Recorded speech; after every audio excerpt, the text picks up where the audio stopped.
All right, guys, I finally finished this thing. I got out here yesterday and got all the epoxy sanded off of the frame and off of the foot part down here and off the top.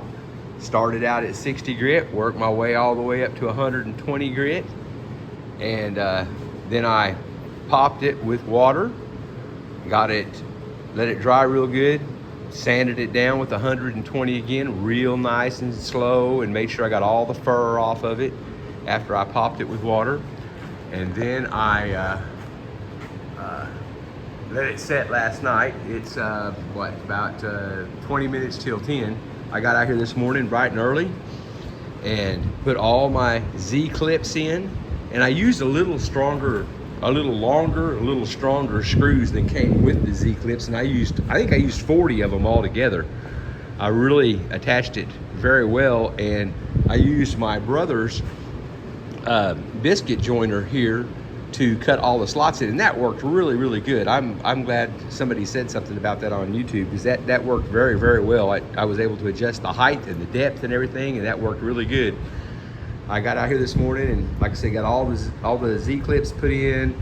I got all the holes cut for those, got them all attached, and then I took my air hose over there, took my air nozzle, and I blew it really, really good. Every bit of it. I mean, just as well as I could.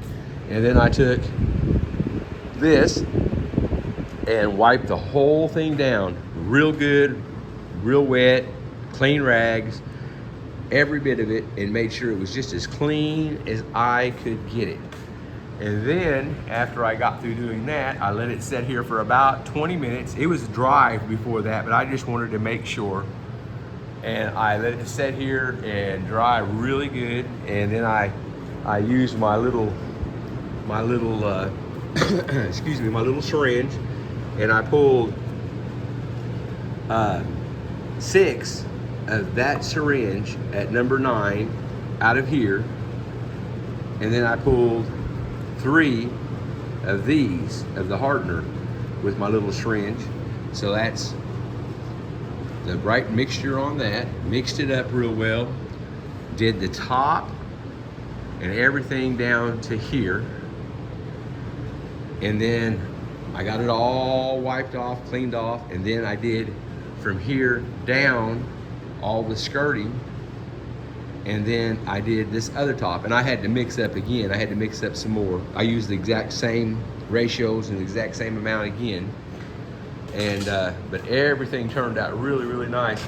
You know, the black really makes those little wormholes pop out, and you can see them all. I ended up all together putting epoxy on these wormholes 7, and some of them 8 and 9 times, because they just kept on seeping. And I don't know any other way a fellow could have done that. You just had to keep on and keep on and keep on. And I believe I got 99% of them. It's not absolutely perfect. See, there's a little spot right there in that knot hole that I didn't get. I wished I would have got it, but I didn't see it until this morning. And see, this one's full, but it's a little bit low, and there's some little bitty spots right there. But hey, it's finally done. I'm not gonna complain. It looks good. It's exactly what I wanted. Now I've got to take my air hose, clean these 3 bar stools up, the other ones over here, and get all the dust and stuff off of those, get them all cleaned up. And I'm going to repaint the bottom of those black, and they will set here. And it's already, as you can see, there's just a little bit of a gap down there between that 5-gallon bucket and the bottom of it. And that's because I've already got the rollers underneath there. I already mounted some clear rollers. They kind of look like rollerblade rollers. And I just wanted just enough clearance that it wouldn't touch the floor when I roll it around, but I can roll it around real easy and not mar the floor. They're real soft, like rollerblades. And I got all that done.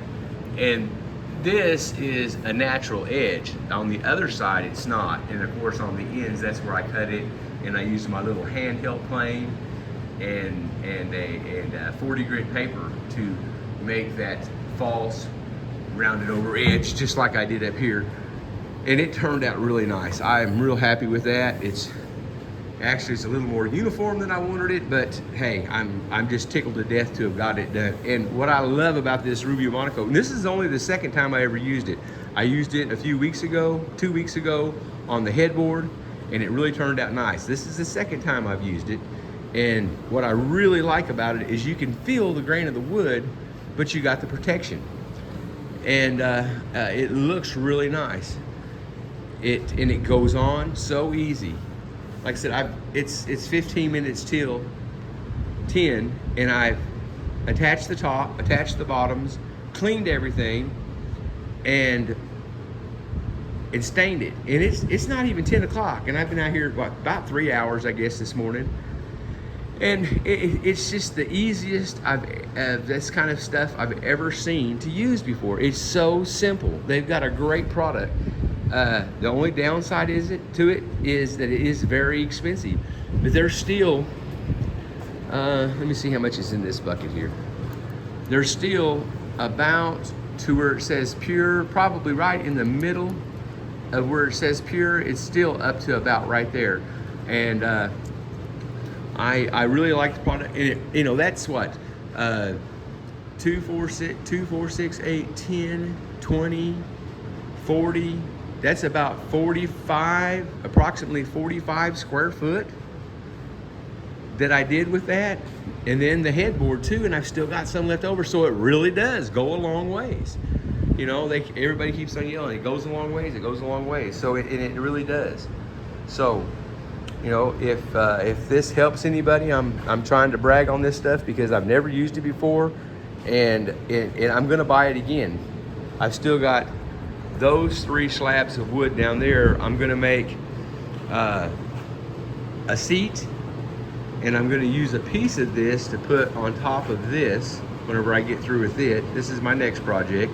It's gonna be a closet to put food and stuff in, and a place to put cell phones and all that kind of stuff.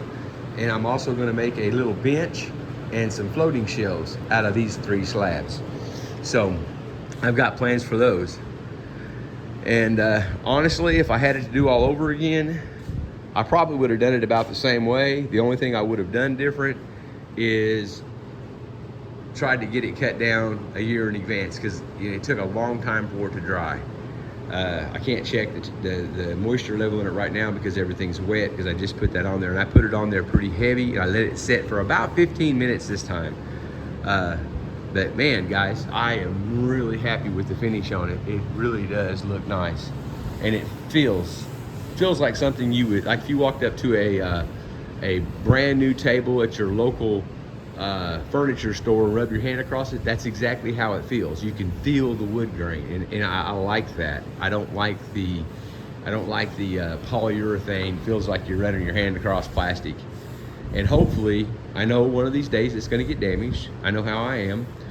And hopefully I am able to do the repairs like they said. Just a little sanding, put it on there, let it set, wipe it off, and you're done. That's what I'm hoping for. And I'll find out one of these days, because one of these days I'll have to redo this. I'm going to get me a Sharpie and crawl underneath this thing and put today's date and everything on it. So one of these days, either my daughter or somebody else that ends up with it, I know when it was made and what it was made out of and the date that it was made, all that kind of neat stuff. Well, you guys have a great day, and thank you so much for sticking around for this. I enjoy doing stuff like this, but I'm ready to go on to something else. This has been a pleasure to build. I've enjoyed doing it. Here's one of my little mistakes right here. I've never used a biscuit joiner before, and I was trying to be careful not to have this happen, but that's the end of a biscuit right there. That little spot is. But, well, all right, guys. Well, you take care. Thanks again.